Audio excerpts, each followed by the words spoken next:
Hey, my retro babes. Tonight we're going to be talking about the 1996 movie Fair, starring Mark Wahlberg, Reese Witherspoon, Alyssa Milano, and Steve Walker. Oh my god, this movie was a roller coaster ride. Let's just get into it.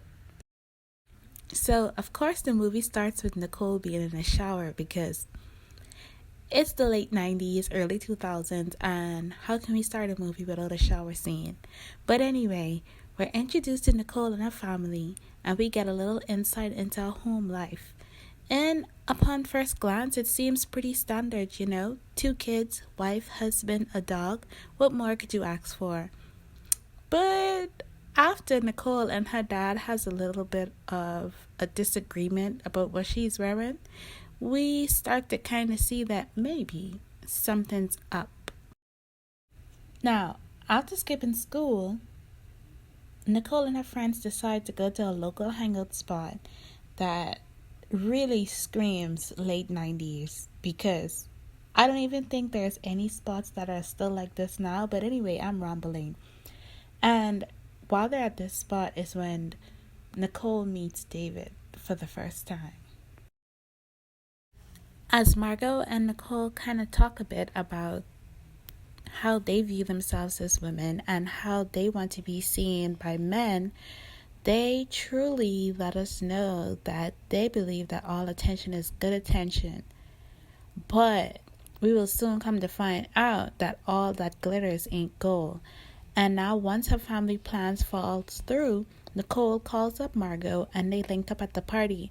And David makes the creepiest, when I tell you creepiest, the creepiest appearance I've seen in my life, guys. Hey. After a fight broke out at the party, Nicole and David escape from the chaos and pull up and start getting to know one another a little bit better. And David says this. No, it's not our fault they didn't put it together right. You just said that like... Ciao. Guys, when I tell you that all the signals were going off in my head, like how could she not see this is beyond me? So we got a little 90s montage of them dating, and David basically asks to meet her family, and Nicole agrees, and he quickly charms her stepmom, but we see that her dad is on to him after he makes one demand. Now, we are taken to this roller coaster scene, and legit, this had me blushing, cause just wow. Losing a V-card, we basically got a scene with Nicole telling Gary about it and basically explaining to him how amazing David is, and she's never met anyone like this before in her lifetime, and it's just so different, and she felt things she's never felt. And he basically gives her a hug to tell her goodbye, and David sees this and he loses his mind once again. Yikes. So, after realizing that her eye is bruised, we see Nicole finally coming to her senses and not talking to David. But things quickly change after yet another argument with her father. Once again, this reunion is short-lived once Nicole sees what happens between David and Margot. And feeling betrayed, Nicole finally sees the light of day and refuses to be with David. No, why? You hurt her, David. Just let it go. I just want to take a sec to shout out to Gary. Even after that run-in with David earlier, because we all know David beat his butt, he still stands up and protects Nicole. So I could really say that he was trying his best.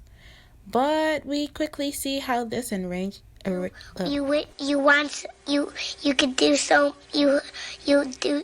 Now, this scene with Gary and David was so intense that I had to pause twice just to make it through it.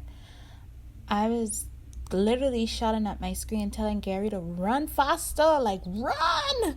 And I felt like I was being chased. And the moment when I realized that he just couldn't outrun him, the amount of dread I felt was honestly painful. It was like such an intense sinking feeling. But this movie literally gave me no time to breathe. And I'm hit with the jarring scene of Gary being caught. And boy, it was an audible gasp from me. And I just sat there like frozen before I could process what had happened. You'd think David would have gotten a clue? Of course not. And now more than ever, I guess, he feels like he just can't let Nicole go and is watching her every move and follows her into a bathroom stall. And when I tell you that David gives me the heebie-jeebies, he freaks me out, guys. I don't even know how to explain it. How are you? I need to talk to you. And while this is happening, we see that Nicole's dad has found out that his car has been vandalized, and he decides to take it upon himself to make his way down to David's house. And once he sees a disturbing shrine that David has erected for Nicole, he completely trashes the place, which then becomes the perfect excuse for David to pay them a visit at their house. And this movie takes a turn at this point. I mean, it took several turns, but it took a sharp turn at this point. So let me the fucking house! And I know I said this before, but I'm gonna say it again. David gives me chills. Just yikes. I truly don't know how Nicole was able to overlook these red flags for so long. See, I'm legally blind. That's my story. I'm sticking. Anyway, the night of terror ends after Nicole's dad is able to gain the upper hand in the fight with David and throws him out the window, child. Whew. Roll credits, because this was a lot. Now, usually I break down characters and my final thoughts, but there was so much going on in this movie that I decided to comment on Nicole's relationship with the three main people in her life instead. So let's talk about it. Honestly, guys, I said it before, but upon first viewing, I saw nothing much wrong with their relationship. But I will say after a second watch, I realized that Nicole truly did feel abandoned by her dad during childhood. He seemed almost always to be caught up with work or only seemed willing to parent when he felt like it was opportune enough for him or worked with his schedule, which is interesting. I guess an interesting way to look at parenting. But Nicole and Laura seems to feel that he wasn't nearly as present as they would like for him to be. I will also say when he was trying to parent, his response at key moments truly were in poor taste and in poor timing. Like, it's almost as if he couldn't read the room. And in his defense, though, I will say that it seems that nothing he did ever truly would be enough to make up for the past in Nicole's eyes. And it seems like it was an uphill battle each time they would butt heads. So, I guess therapy? Now, this is the relationship that I think I was the most invested in personally. We basically get a look at Margot's and Nicole's relationship. And I realized that even while being friends, the girls truly are written to contrast each other.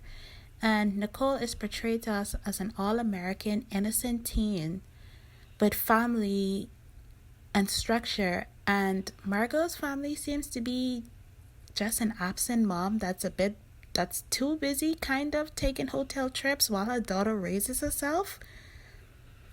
And even how quickly Nicole turned on her after the incident with David. Any sane person could see that there was nothing consensual about that interaction. But she still looked at Margot as if she had stole her man child, which is beyond ridiculous. And Margot really was out here on her own, guys, with no one that truly cared for her, in my opinion, which really broke my heart. Even I initially found myself thinking that Margot was such a bad influence on Nicole until I came to the realization that Nicole had her own motives with dating David, and that had nothing to do with Margot. I need you. You're my only friend! Last but not least, we move on to this dumpster fire of a relationship. What a mess. And from the moment that they met, we see that David quickly makes sure that people in Nicole's life know that she's his woman. Even from that "get me a Coke" statement, which we then see was like a power play to let her dad know that he had control over her basically, and that he was the main man in charge, which was pretty interesting. And Nicole didn't bat an eye and ran off, child, to please her man. And for some reason, I noticed that Nicole always seems to run to David when her and her dad has an argument, almost as if she saw him as a way to rebel against her dad or prove a point, which worked perfectly for David, and he ain't complaining not one bit.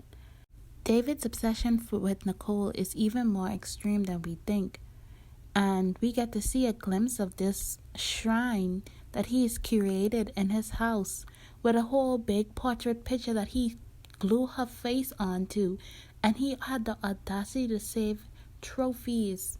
Yes, he saved the underwear that she wore from their first time. Wow. Red flag, red flag, red flag. Anyway, even his friends are disposable to him, as he uses them as a way to get back at Nicole's dad and helps him to drum up a plot girl to whisk her away. This movie was such a roller coaster ride of emotions, and honestly guys, I truly had no better way of describing this movie other than yikes, because I just couldn't sit down and watch it in one full sitting. It really made me that uncomfortable. The way that this movie made me so anxious, it truly surprised me how well the plot was, and the portrayal of characters was also pretty well executed. And I just want to say, retro movies really were a completely different time for cinema. I really love viewing them now as an adult. And if you like this movie review, be sure to like, comment, and subscribe. And now a moment of silence for the real heroes of this movie.